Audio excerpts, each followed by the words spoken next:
1, 2, 3. Hello and welcome to my channel for Patch Painting. I'm Sandrine Moji, and in this demonstration I'm going to show you how to paint all the foliage on the greenery on my sunflower.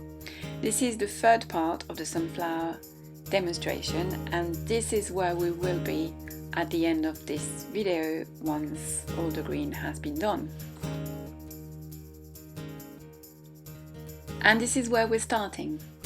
So all the petals, all the yellow has been painted now, and we're starting on the green.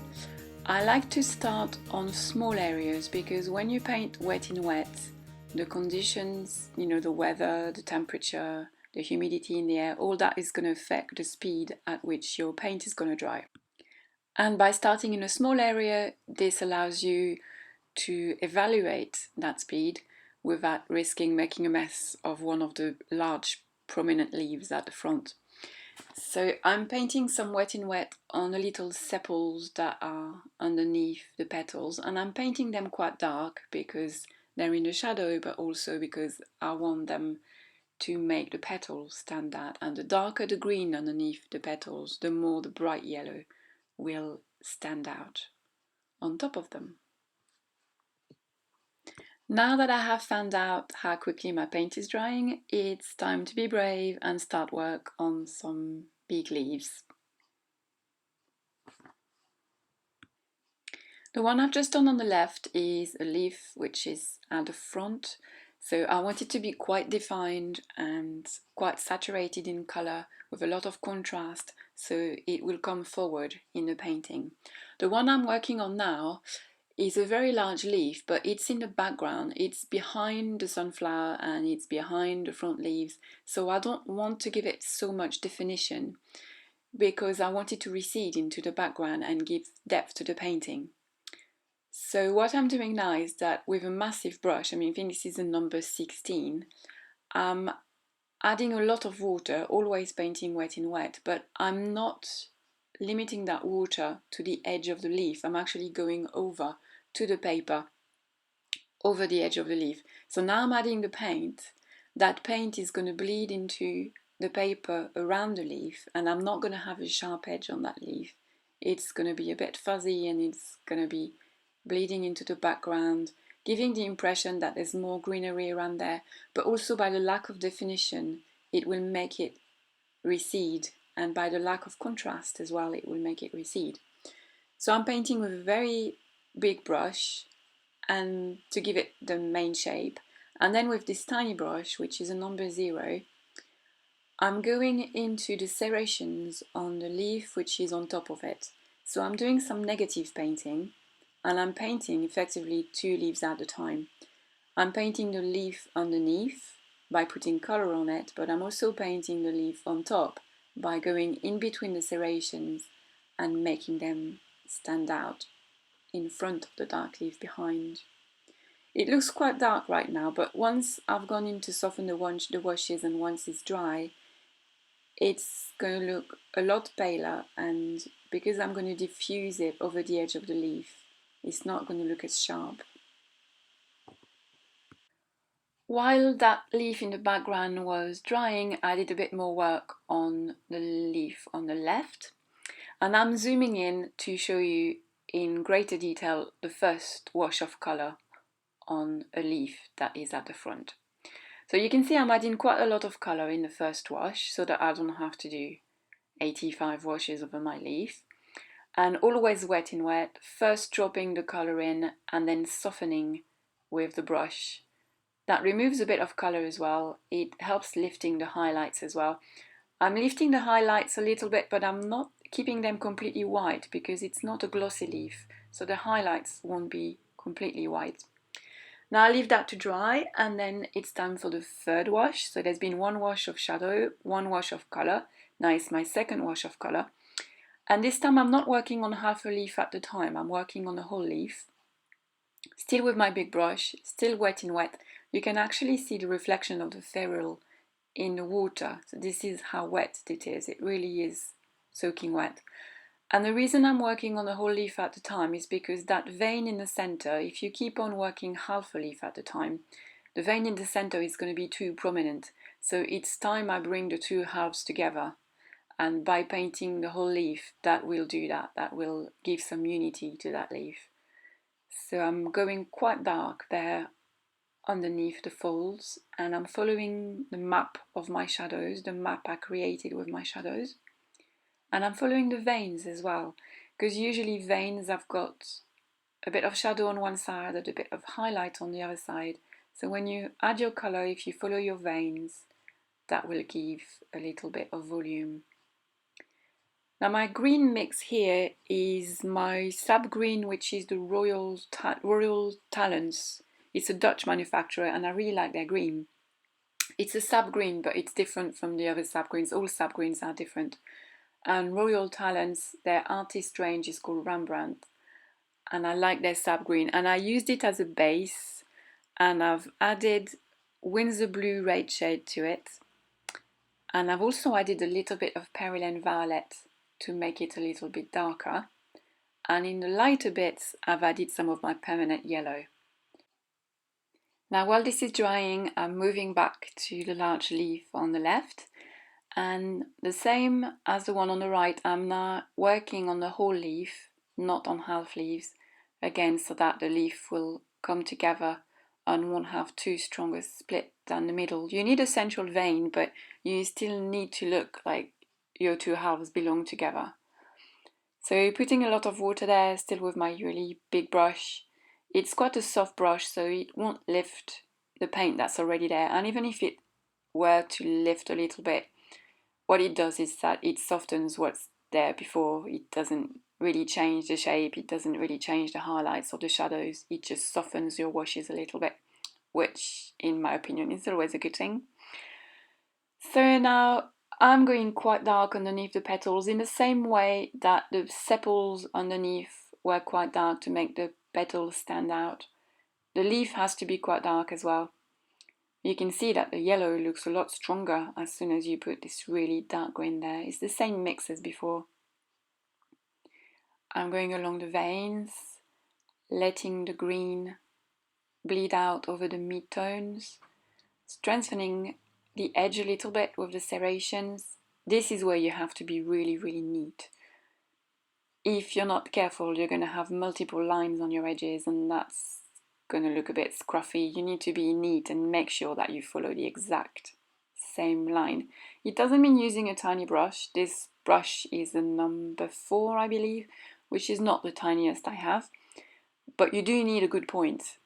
So, because you can see the serrations are quite sharp and my brush has got a good point to follow this so it doesn't go over. And putting a bit of a shadow on the end there where the leaf is going to fold under a little bit.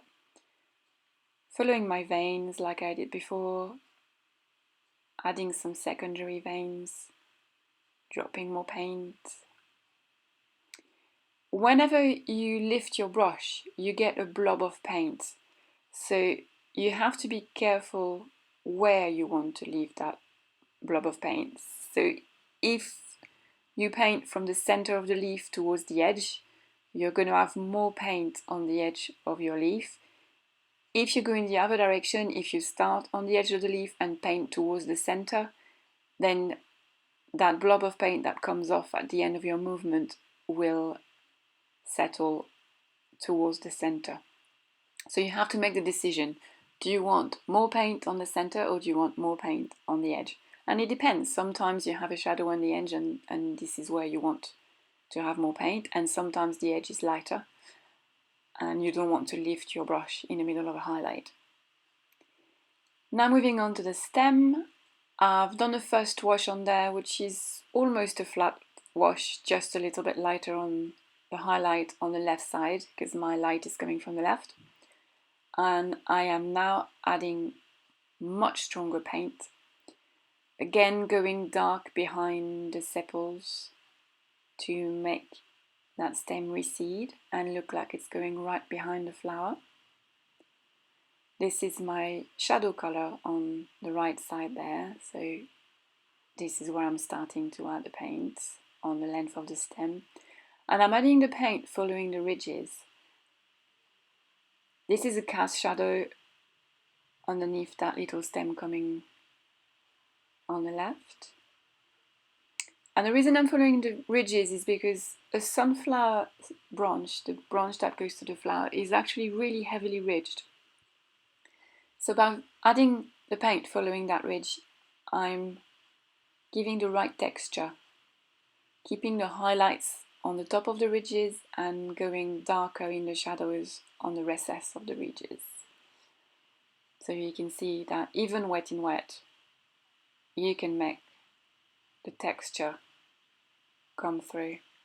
Now smaller brush, strengthen that ridge as the center, adding some shadow to the right and adding to the cast shadow to really make that stem come forward, and still adding more paint to the ridge. Now it's time to stop the wet in wet. Wet in wet is really good for the base of everything because it's really soft washes and it just puts a lot of color quite quickly in a way that looks very natural and very flowing. But when you want some sharper detail, you have to work on a dry surface because otherwise it just spreads all over and you can't get the sharpness.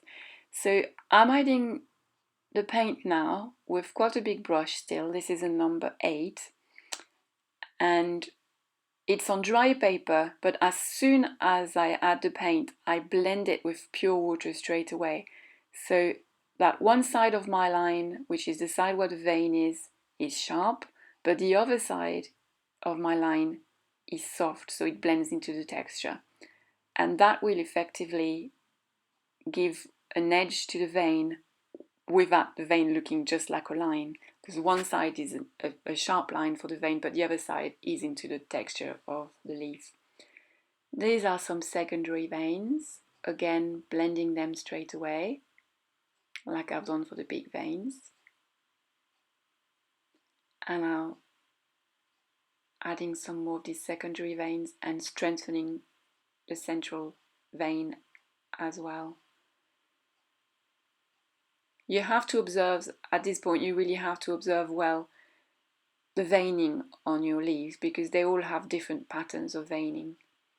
And if you don't observe well and if you just make it up, it's really going to show. So you need to have a very good idea of where your veins are going before you start painting them. A good way to do this is just to sketch them on your original sketch. And then instead of looking at the flower itself when you paint the veins, you just follow your sketch. And then you will know exactly where to put the veins. Now going in with a tiny brush, this is a number 1, and I'm going darker underneath the serrations of the fold. So I'm following again the map I've created with my shadows. Going darker to show that fold casting a shadow on the main body of the leaf. And this is again on dry paper. And I'm going to blend it as well.